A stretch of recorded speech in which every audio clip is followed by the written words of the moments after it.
today we are going to look at what some might see as a hard sermon. We're going to look at tough love. It can be hard to love the way God loves. God, as was just sung in the song, can allow some heavy things to happen to us. And as we're going through these things, it could be tempting to think, I don't think I'm feeling God's love at this point in time. I don't understand what's going on. But sometimes God allows things to happen in our lives to help us, to shake us up, to get us on a right footing with Him. And we also are called to love each other the way that God loves us. But it's hard. It can be easy to love kindly and, just as long as things feel good, that's the way we can love. But sometimes God calls us to love in a harder way, not just hard for the other person, but hard for ourselves, to put what's comfortable for ourselves aside and to show our loved ones tough love. So that's what we're going to be talking about today. Please pray with me. Heavenly Father God, Lord, help us to love ourselves and each other the way that you love us, and help us to be open to your love. You love us all, no matter what's happening. Please let us put trust and faith in who you are and your loving self so that we can keep faith no matter what's happening. Please be with us now in the name of Jesus. Amen. I want to start by reading a short story. This is one of my favorite short stories I've ever read. I've read it several times, and each time I read it, it is a blessing to me. It's called The Bridge, and it was written by Edwin Friedman. I'm just going to read it now very briefly for you. There was a man who had given much thought to what he wanted from life. He had experienced many moods and trials. He had experimented with different ways of living, and he had had his share of both success and failure. At last, he began to see clearly where he wanted to go. Diligently, he searched for the right opportunity. Sometimes he came close only to be pushed away. Often he applied all his strength and imagination only to find the path hopelessly blocked. And then at last it came, but the opportunity would not wait. It would be made available only for a short time. If it were seen that he was not committed, the opportunity would not come again. Eager to arrive, he started on his journey. With each step, he wanted to move faster.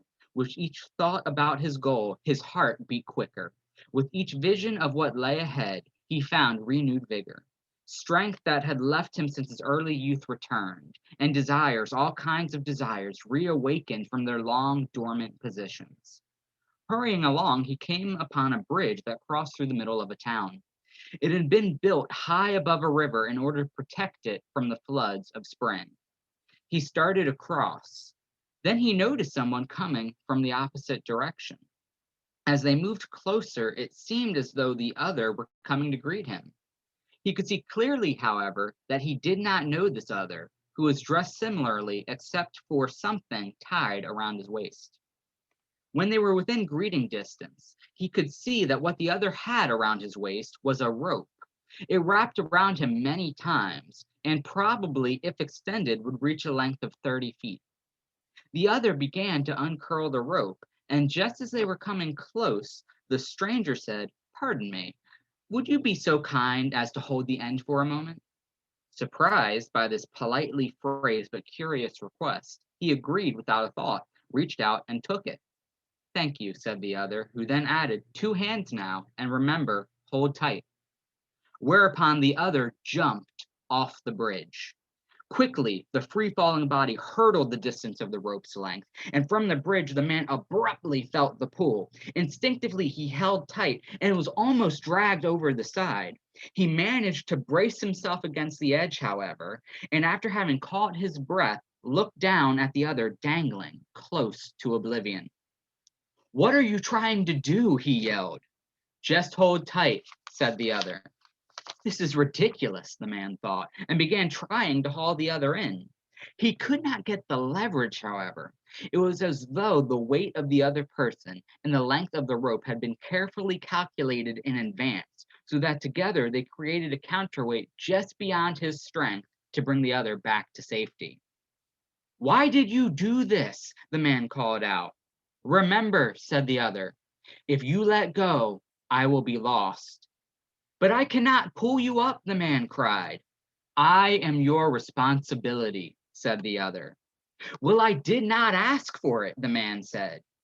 "If you let go, I am lost," repeated the other. He began to look around for help, but there was no one. How long would he have to wait? Why did this happen to befall him now, just as he was on the verge of true success? He examined the side, searching for a place to tie the rope, some protrusion perhaps, or maybe a hole in the boards. But the railing was unusually uniform in shape. There were no spaces between the boards. There's no way to get rid of this newfound burden, even temporarily. "What do you want?" he asked the other hanging below. "Just your help," the other answered. "How can I help? I cannot pull you in, and there is no place to tie the rope so that I can go and find someone to help me help you." "I know that. Just hang on. That will be enough. Tie the rope around your waist. It will be easier." Fearing that his arms could not hold out much longer, he tied the rope around his waist. "Why did you do this?" he asked again. "Don't you see what you have done? What possible purpose could you have in mind?" "Just remember," said the other, "my life is in your hands." What should he do? If I let go all my life, I will know that I let this other die. If I stay, I risk losing my momentum toward my own long sought after salvation. Either way, this will haunt me forever. With ironic humor, he thought to die himself, instantly to jump off the bridge while still holding on. That would teach this fool. But he wanted to live life, and live life fully.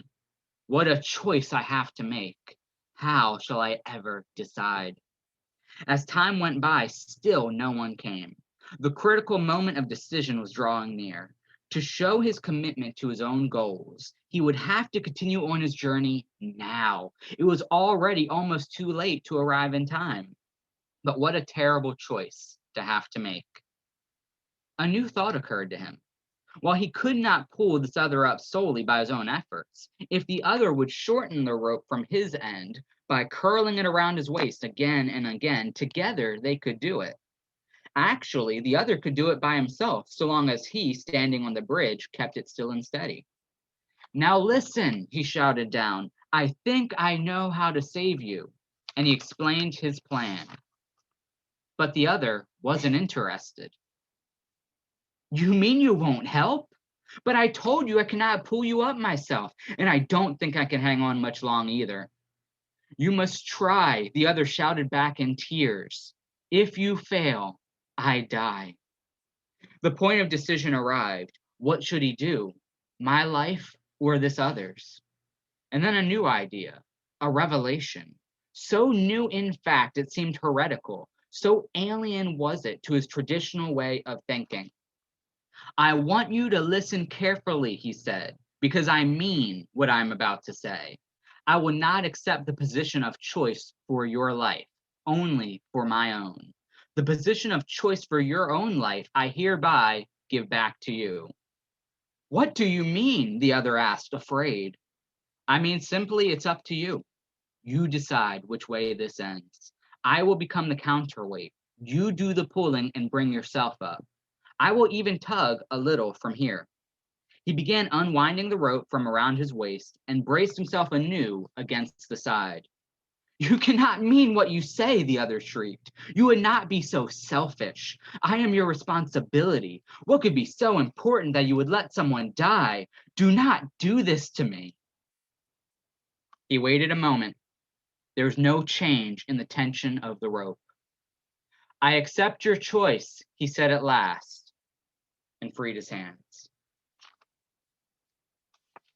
That story, believe it or not, is about stewardship. We spoke last Sabbath that there are 3 aspects to stewardship. Recognize that God is the owner of everything. We find this in Deuteronomy 10:14 and James 1:17. Accept responsibility for what God has given to you. Ezra 10:4, Luke 9:23. And then reject responsibility for what God has not given to you. Galatians 6:5 and Deuteronomy 29:29. But yet helping others, seeing someone in need and helping them is godly. Bear ye one another's burdens and so fulfill the law of Christ. Galatians 6:2. When we help one another, when we help them bear their burdens, we fulfill, the Bible says, the law of Christ. The word for burden in Galatians 6:2 is the Greek word baros, which means weight. It's a physical pressing. So if you see someone being physically pressed down by life under the burden of their own guilt, the burden of their own sins, the burden of just life's responsibilities, and you could just see them being crushed down, we are to join them in their burden and help lift their burden up. We see the context of Galatians 6:2 when we read Galatians 6:1. Brethren, if a man be overtaken in a fault, ye which are spiritual, restore such an one in the spirit of meekness, considering thyself, lest thou also be tempted. When we see someone overtaken in a fault, just pressed down by sin, pressed down, they don't know where to escape, we are to say, hey, I've been there. Hey, I want to help. Hey, let me help bear this burden with you. When people are pressed down by life, we help.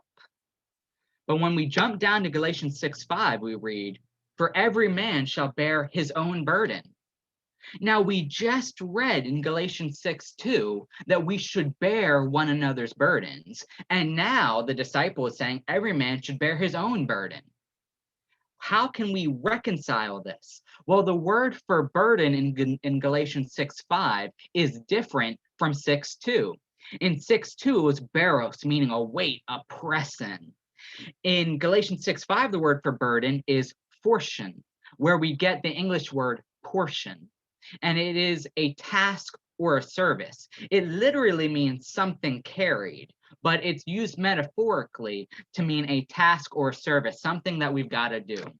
So you could literally read this verse as, for every man shall bear his own task, his own purpose, his own mission. We all have a reason we're here. God has given you something to do that nobody else can do in your place.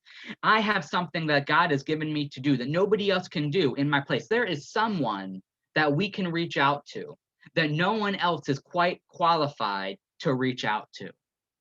And it is sinful for me to sit back and say, I have a responsibility God's placed on my life, but I'm going to let somebody else take care of that. It's just as sinful. And let me say that again. It is just as sinful for me to see somebody else's task, somebody else's purpose, and say, I'm going to relieve them of their responsibility. I'll do that for them. I'll lift that off, take that off their plate, and they could just sit and they don't have to do anything. Every man shall bear his own burden, task, service, purpose, mission. We can help each other along the way, but we each have a race to run, and we can only run our own race. Jesus says, if any man will come after me, let him deny himself and take up his cross daily and follow me. There is a difference between helping someone and enabling someone. And we need to know this difference if we're going to live this Christian life out correctly. If we're going to accept the responsibility that's ours and reject the responsibility that isn't, we need to understand that helping is doing something for someone else that they are not capable of doing for themselves. There's a weight pressing down on them and they can't lift that weight off themselves even if they wanted to. Someone just needs help.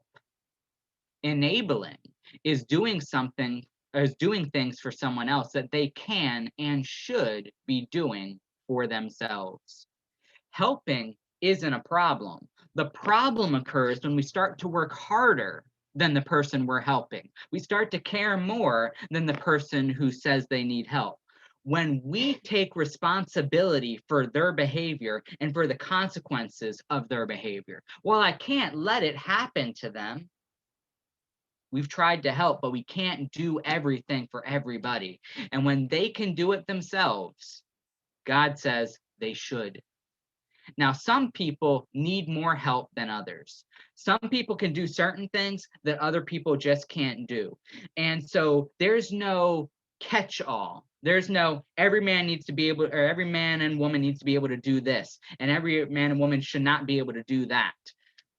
It comes to we need to have a personal relationship with the people that we're helping so we can know, are we helping or are we enabling? And when we're enabling, what we end up doing is enabling this negative, self-destructive pattern of behavior. And they have no motivation to change it because we keep stepping in. You keep stepping in saying, oh, don't worry, I'll fix it. Don't worry, I'll do it. I'm burning the candle at both ends, but that's all right. I'll do it. Jesus commands us not to enable. Give not that which is holy unto the dogs, neither cast ye your pearls before swine, lest they trample them under their feet, and turn again and rend you. The good things they're doing, they're going to take for granted, and it's only going to hurt you. God warns us in this verse not to waste all of our God-given energy and drive on people who do nothing, but continually use, take advantage of, and leave us spiritually and emotionally drained. That's not Christian. That's foolishness. And Jesus commands us not to enable even those we love the most. Here are some examples of enabling situations. This is not an exhaustive list, but just some common examples you've probably run into. I know I have.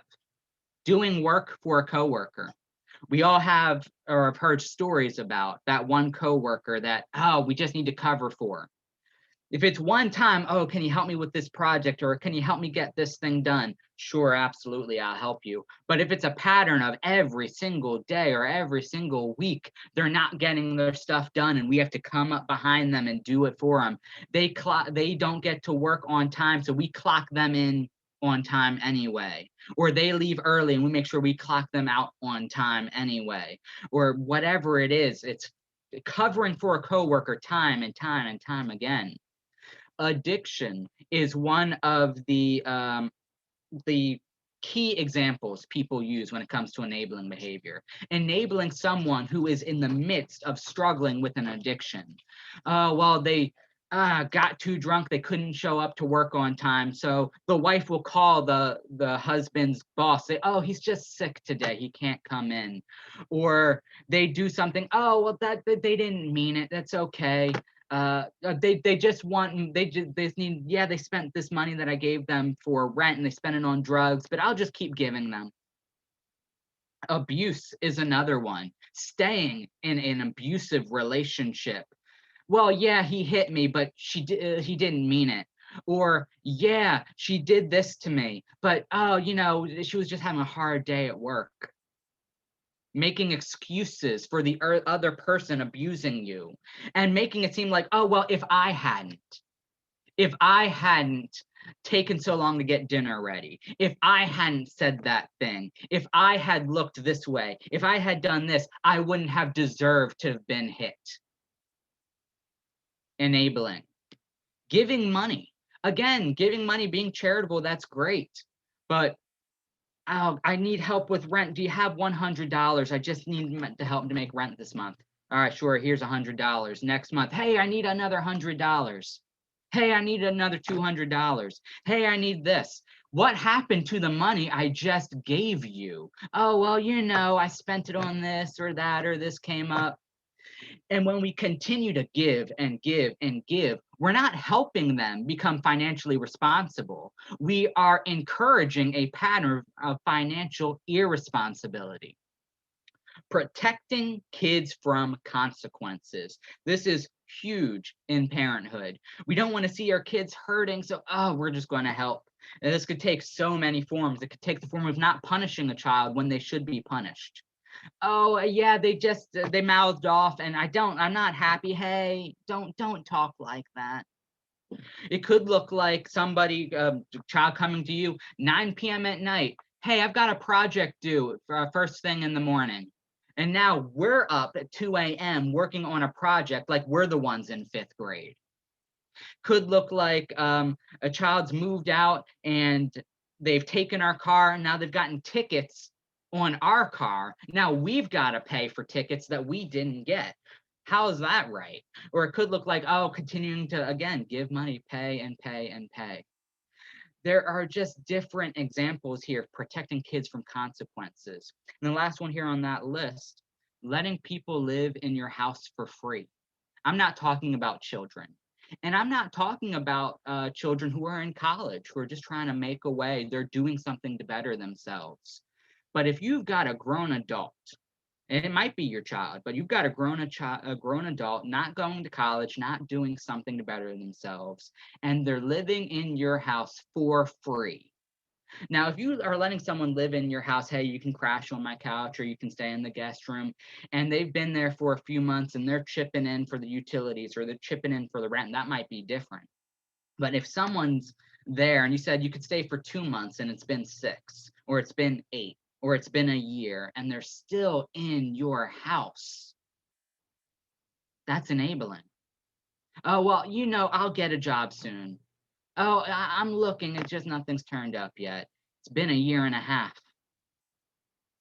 Enabling.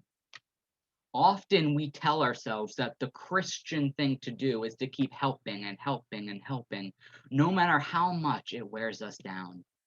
We tell ourselves that refusing to offer aid is a dishonor to Christ.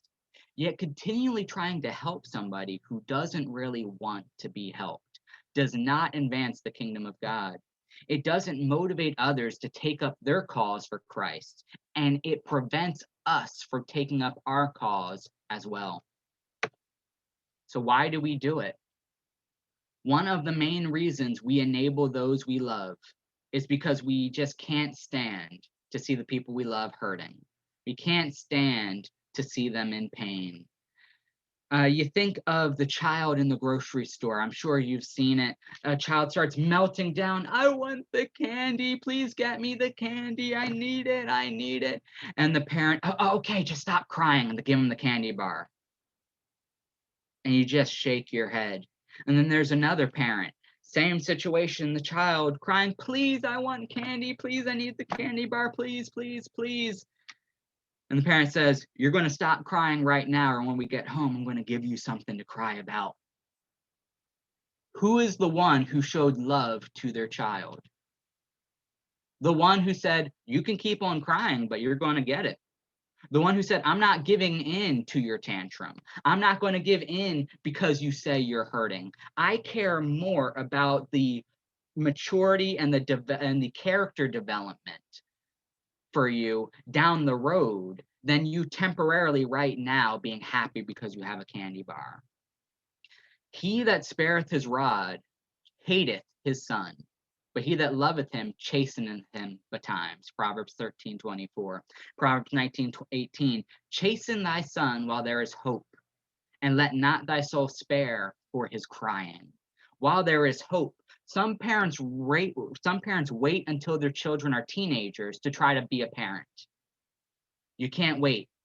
When they're little is where you start setting up the discipline. And when the Bible says spare the rod, we don't always have to corporally discipline. It doesn't always have to be a spanking, but it's got to be something, whether it's a timeout or taking away of a toy or sending a child to the room or doing something.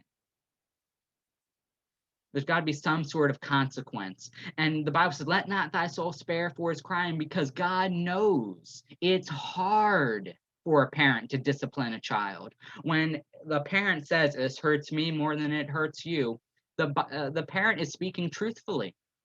And there is a pattern of behavior all throughout the Bible of parents neglecting to discipline their sons, to discipline their children.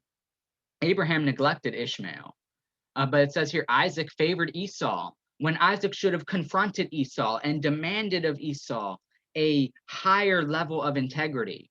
He spoiled and favored Esau because he just, I don't know, just kindred spirit. He saw in Esau what he didn't see in himself. He was this wild man, gonna go hunting, gonna go doing this, and he's like, yeah, oh, I love Esau. Tell me another story.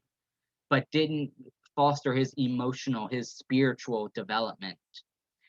Isaac favored Esau. Jacob spoiled Joseph, and it resulted in the neglect of his other sons and Joseph being sold into slavery. Eli spoiled his sons, and so his sons died, and Eli died too. Samuel spoiled his sons. They were not fit to take over after Samuel died. David spoiled his sons, and we saw Ammon rape his sister, and we saw Absalom murder Ammon, and we saw Absalom try to kill David. Solomon spoiled his son Rehoboam, and we saw the division of Israel forever. Judah versus Israel, and they never reconciled. And by the way, this is not just parents and children. This goes for all of our relationships. We engage in enabling behavior when we put somebody's temporary discomfort over and above the spiritual and emotional maturity and development later on. This can work also with children to parents and grandparents. The Bible says in 1 Kings 15:13, and also Maacah, Asa's mother, and it actually is grandmother, but in the King James it says mother. And also Maacah, Asa's mother, even her he removed from being queen. Why? Because she had made an idol in a grove, and Asa destroyed her idol and burnt it by the brook Kidron. When Asa became king, he wanted to follow after God. And his mother, his grandmother, she was straight up involved in paganism. She set up groves and she commanded people to worship at these groves. And you would think, well, the Bible says, honor thy father and thy mother. But the Bible also says in the same 10 commandments, worship God only. And so he had to put God and following God above his own grandmother and said, you're no longer queen in my kingdom. It's hard to be that firm, but it's necessary. And I am grateful that we serve a God who loves us enough to correct us. For whom the Lord loveth, he correcteth, even as a father the son in whom he delighteth. Proverbs 3:12. You can read, and I strongly encourage you, one of my favorite passages of scripture, for time's sake, I'm not going to read it all, but in Amos 4, verses 6 to 12, Amos 4, verses 6 to 12, it is this beautiful passage of God basically saying, here's all the ways I've been trying to get your attention, all the ways I've been correcting you, hoping, begging that you would turn towards me. I sent you famine. I sent you drought. I sent you pestilence. I sent you your enemies to overtake you. I've overthrown some of you as Sodom and Gomorrah were overthrown, and still you won't turn to me. God will correct us because he cares more about us than he does about his own pain and hurt at seeing us suffer. The Bible says, the psalmist says, David, Psalm 23, verse 4, thy rod and thy staff, they comfort me. A shepherd would guide his sheep with the staff, but when the sheep wouldn't follow the staff, he would hit them with the rod to get the sheep to move. And David says, both your staff and when I don't follow your staff, your rod, your punishment, they both comfort me.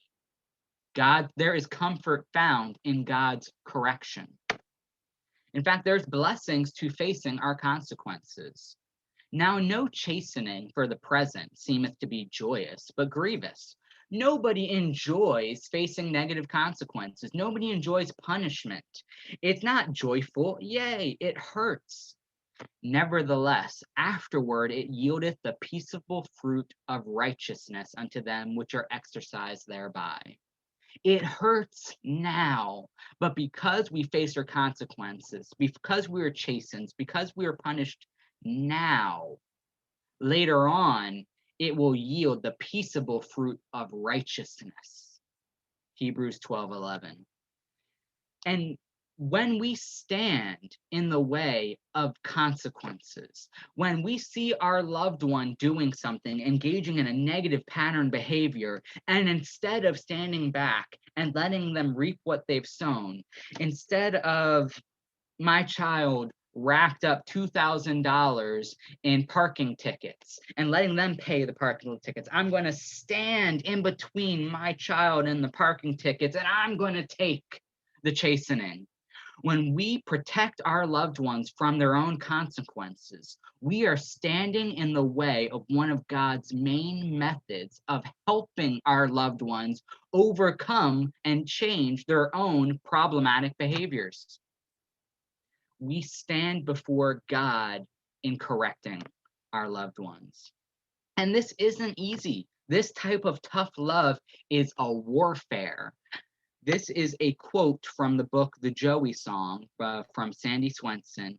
Her child had struggled with addiction, and she writes this: "My child has no idea how hard it is for me to constantly wage war against an invisible enemy, a disease, in what feels like a war against him.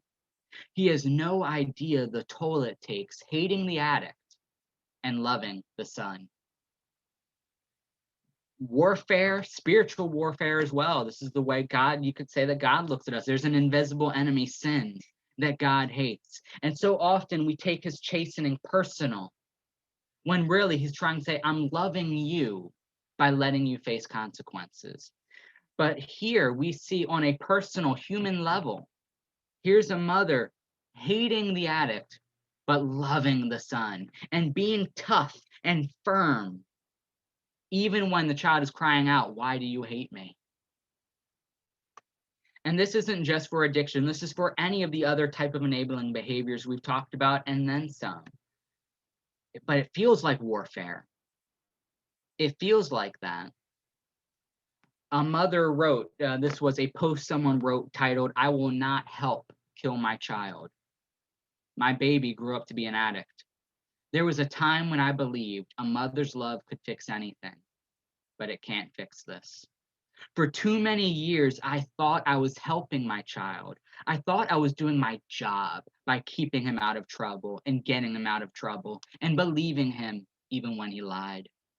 I tried to keep my child from suffering because that's what a mother's love does. I connived, I wheedled, I cried, I begged, and I continued to aid and abet like a champ. I did everything I could do to protect my child from himself, until finally I realized that it wasn't my son that I was protecting. I was protecting the addict, making it easy for the addict, giving the addict one more day to further consume my child's body and mind. I was helping the addict kill the child I was trying to save. My motherly love needed to be contorted and redefined.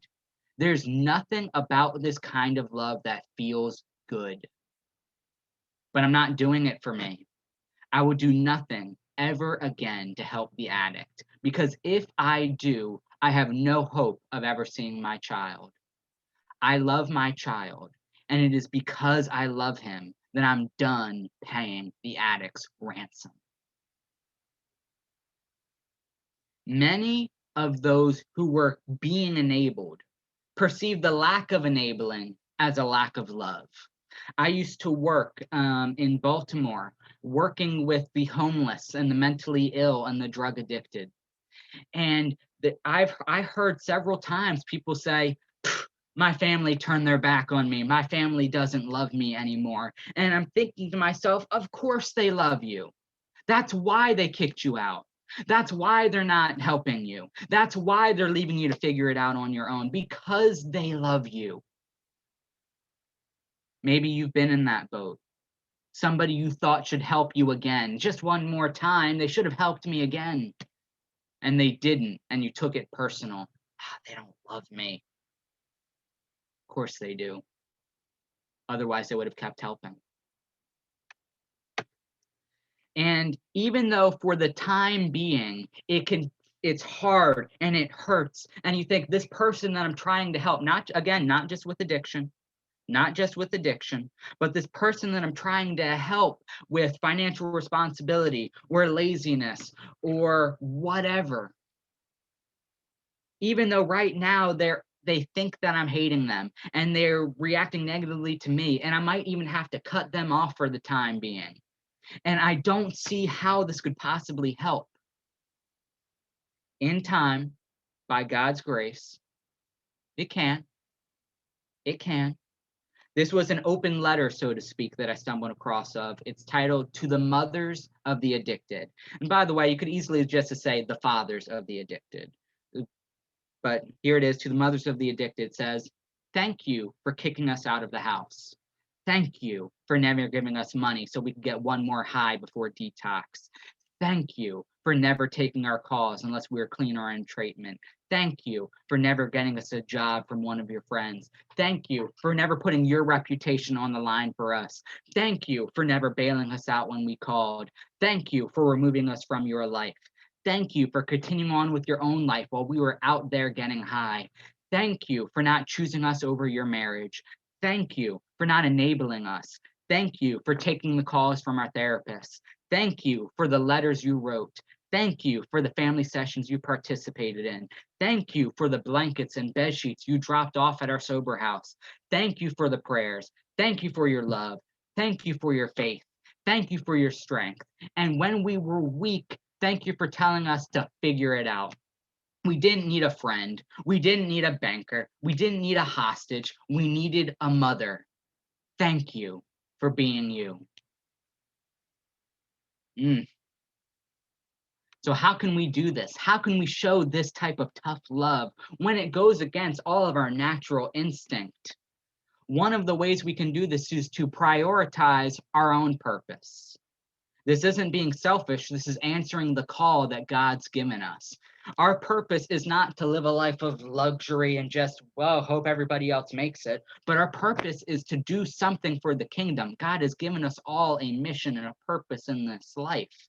And when we prioritize our purpose, we will not be able to get distracted in enabling behaviors. And Jesus said unto him, "No man having put his hand to the plow and looking back is fit for the kingdom of God." Luke 9:62. We put our hands to the plow and we keep our eyes facing forward. And as long as we keep our eyes facing forward and we keep pushing the plow forward, we won't be able to get too distracted by anything else. We might be able to help other people here and there as we're called to do, but we won't lose sight of our own focus. Our hand is on the gospel plow and we're going to keep pushing it forward. We can look at Jesus's example of prioritizing purpose to see how it can be done in our own lives. Luke 9:51-53 and verse 56. "And it came to pass when the time was come that he, Jesus, should be received up, he steadfastly set his face to go to Jerusalem, and sent messengers before his face. And they went and entered into a village of the Samaritans to make ready for him.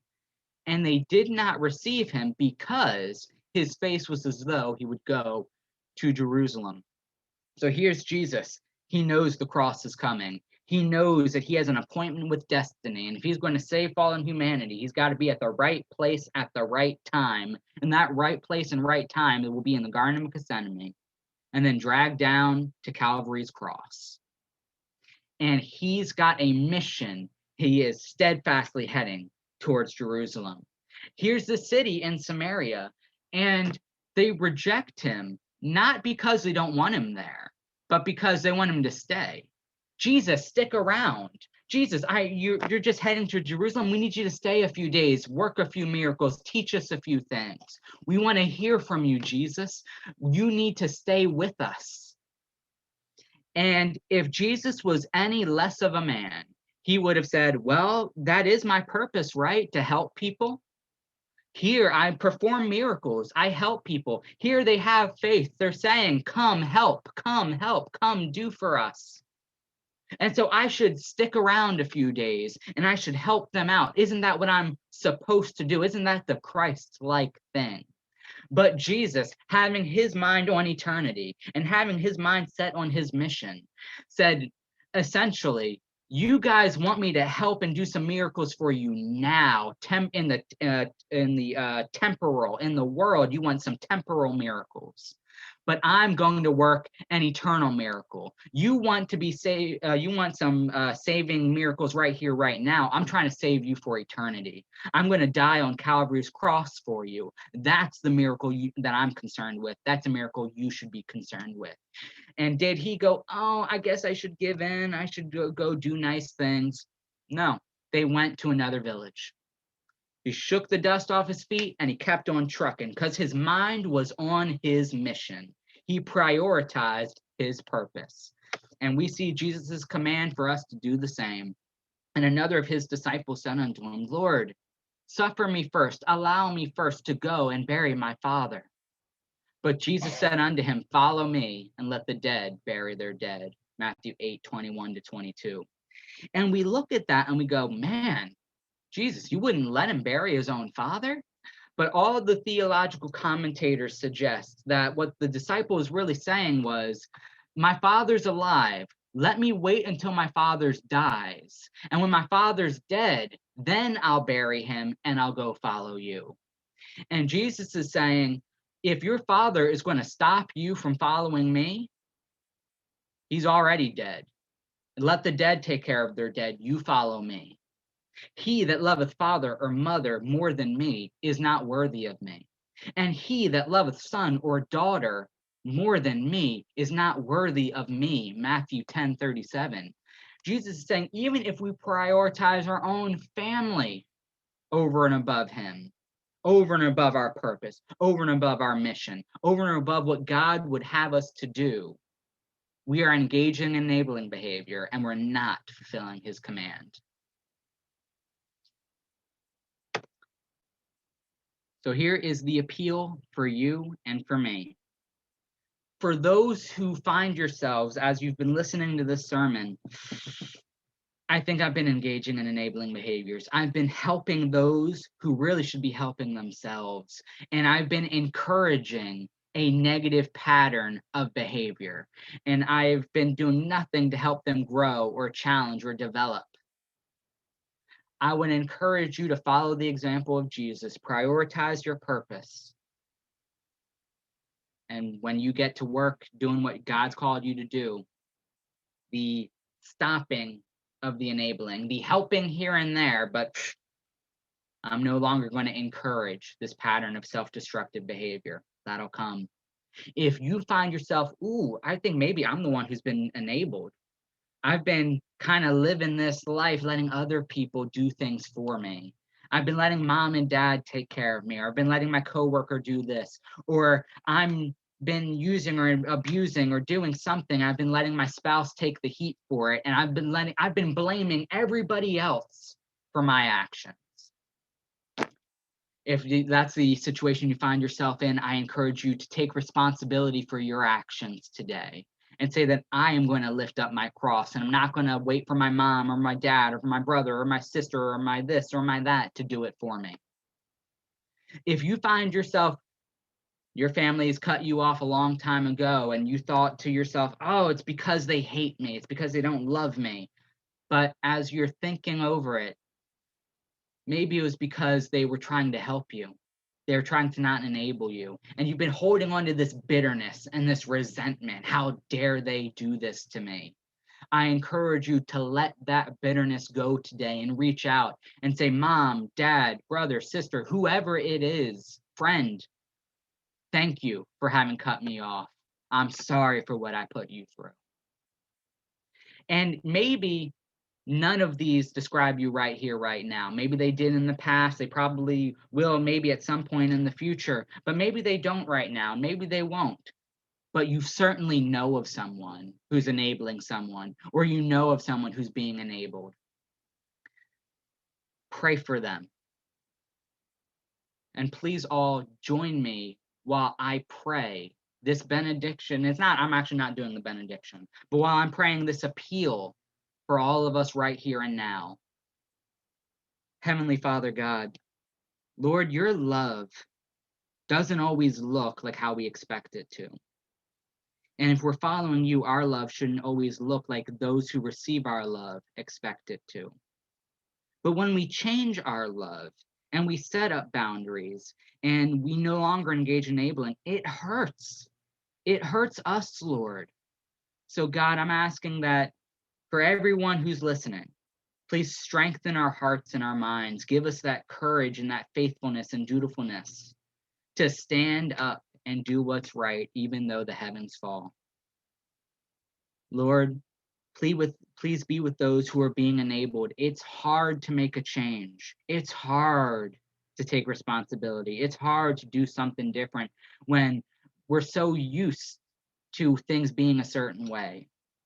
So please be with those who need your strength, not enabling, but to stop being enabled. Mom, dad, friend, spouse, please stop doing this for me. I'm going to take over now. You've done this long enough. God, please be with all bitterness and resentment that might be going on. There could be bitterness and resentment from those who are enabling and those who have been enabled. And I ask that you just bring reconciliation today within families and between friends and within friends. Be that bridge of reconciliation today. And Lord, let us just keep one another in prayer, because even if we're not going through it, we know other people are. Help us to prioritize our purpose and our mission so that as we do that, we will not get distracted and we will live a life that glorifies your kingdom and expands your kingdom. And we don't get distracted by other people not doing what they're supposed to be. Help us to do what we're supposed to do. Please bless each and every one of us right here and right now, and the families that we represent. In the name of Almighty Jesus. Amen and amen. Thank you.